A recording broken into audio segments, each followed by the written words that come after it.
Olá, meu nome é Ana Júlia dos Santos e hoje eu estou aqui para apresentar a vocês a pesquisa realizada por mim junto ao professor Dr. Marcelo Lamy a respeito da intervenção ou deferência judicial no âmbito da saúde pública. No Estado Democrático de Direito, onde é assegurada a separação entre os poderes, deve haver ordinariamente entre eles a deferência, somente sendo cabível a intervenção nas hipóteses legitimadoras do sistema de freios e contrapesos, como, por exemplo, controle de constitucionalidade, legalidade, motivação, razoabilidade, entre outras.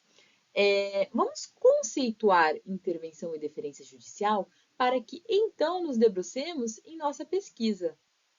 Tem-se a deferência como uma modalidade de autocontenção, conduta pela qual o judiciário busca reduzir sua interferência em outros poderes, respeitando decisões proferidas pela autoridade administrativa.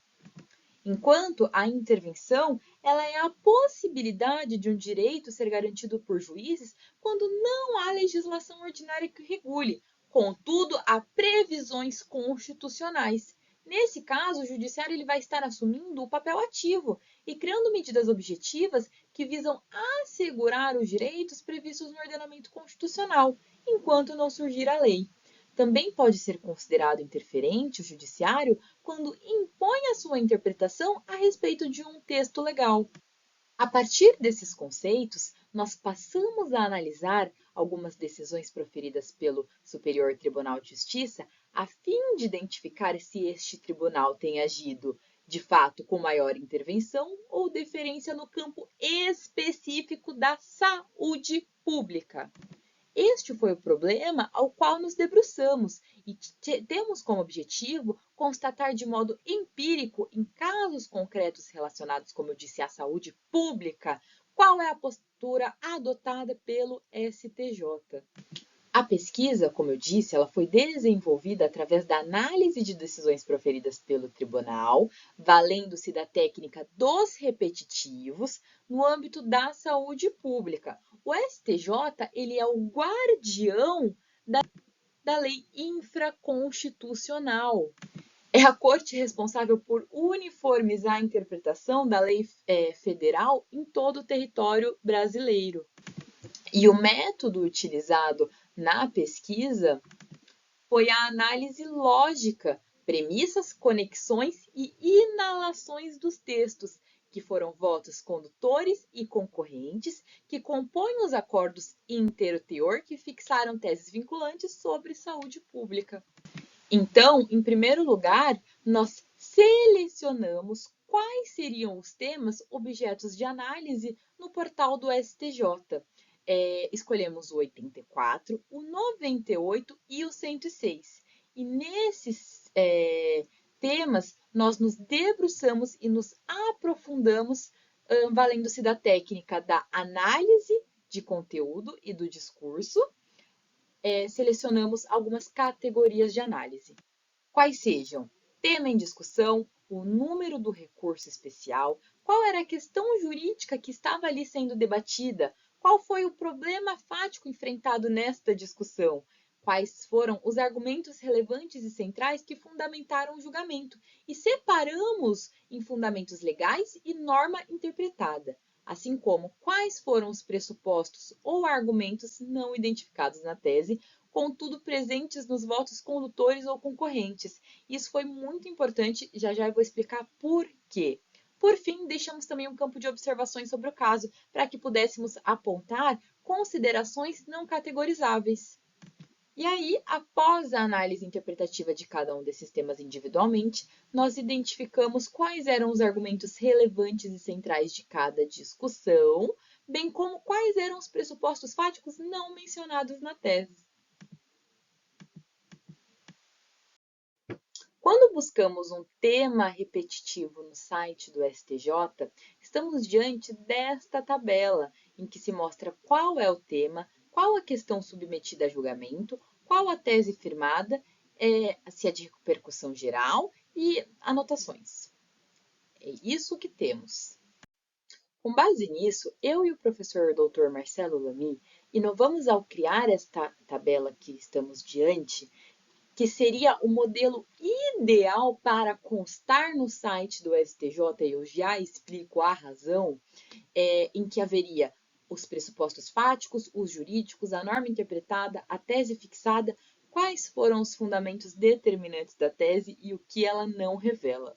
Nesse tema, que é o 84, nós estamos diante do bloqueio de verbas públicas. E o STJ, ele fixou que, tratando-se de fornecimento de medicamentos, cabe ao juiz adotar medidas eficazes à efetivação de suas decisões, podendo, se necessário, determinar até mesmo o sequestro de valores do devedor, segundo seu prudente arbítrio, e sempre com a adequada fundamentação.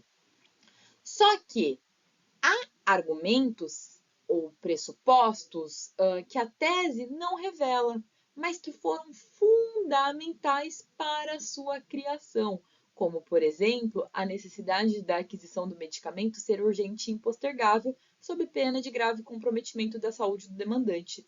Vocês conseguem visualizar que na tese abstrata não consta esse pressuposto, só que na hora de ser criada, isso foi discutido, e muito discutido. No mesmo sentido, o tema 98, em que se discute a possibilidade de ser imposta a multa a que se alude o artigo 461 do CPC, aí na época de 1973, nos casos de descumprimento da obrigação de fornecer medicamento imposta ao ente estatal. Era o CPC anterior, porque o tema foi afetado em 2008. Então, estamos também diante da tabela do STJ, em que só contém qual era a questão, qual a tese fixada e algumas informações. Observemos agora a tabela criada por nós, porque assim conseguimos ver que a necessidade da obrigação ser prévia, só que na tese nada se fala acerca disso. Assim como conseguimos observar qual que era a norma interpretada, quais seus pressupostos fáticos. A pessoa ela tem que ser desprovida de recursos financeiros. E quais eram os pressupostos jurídicos, impor atraentes a ente público. Isso facilita muito a identificação e também, consequentemente, a aplicação, na hora que o juiz vai aplicar essa tese a determinado caso. Novamente no tema 106. Esse está um pouquinho mais difícil de visualizar, mas vou mostrar para vocês a tabelinha que nós criamos. Aqui estamos diante da obrigatoriedade do poder público de fornecer medicamentos não incorporados em atos normativos do Sistema Único de Saúde. E a tese, ela prevê pressupostos, requisitos que devem estar presentes no caso, para que o poder público seja obrigado a fornecer tais medicamentos. Nesse caso em específico, nós não conseguimos identificar o que a tese não revela. Então, não conseguimos extrair do acórdão argumentos que foram fundamentais para originar a tese, mas que não constam nela em abstrato. Então, em 2 dos 3 casos analisados, restou claro que o tribunal ele se amparou em contextos e fundamentos fáticos para a formação da regra da decisão, mas não os transportou para a tese fixada, que foi no 84 e no 98, com exceção do 106. E isso traz um problema para a aplicação da tese, nos termos do artigo 489 do Código de Processo Civil de 2015, que exige do julgador que for utilizar a tese a identificação dos pressupostos fáticos e jurídicos, assim como a demonstração da similitude dos pressupostos do caso atual com o caso precedente, e, por isso, a adequação de reaplicar ou não a regra da decisão. E isso pode levar à aplicação da tese em situações inadequadas e moldar um poder judiciário por demais interferente. Então, esse é o problema do precedente que estamos diante. E, na verdade, a culpa não é do STJ. Ele fez o papel dele, criando a tese, porque ele está diante de uma omissão, podemos dizer assim, da administração pública, que não fornece determinado medicamento, ou que não cumpre determinada obrigação, mas o juiz, como por exemplo um juiz de primeiro grau, de uma comarca pequena, na hora dele aplicar essa tese, ele pode não observar, porque nela não está consignado quais foram os argumentos, os pressupostos fáticos que foram fundamentais para a sua formação e acabar aplicando num caso que, na verdade, não era de sua aplicação.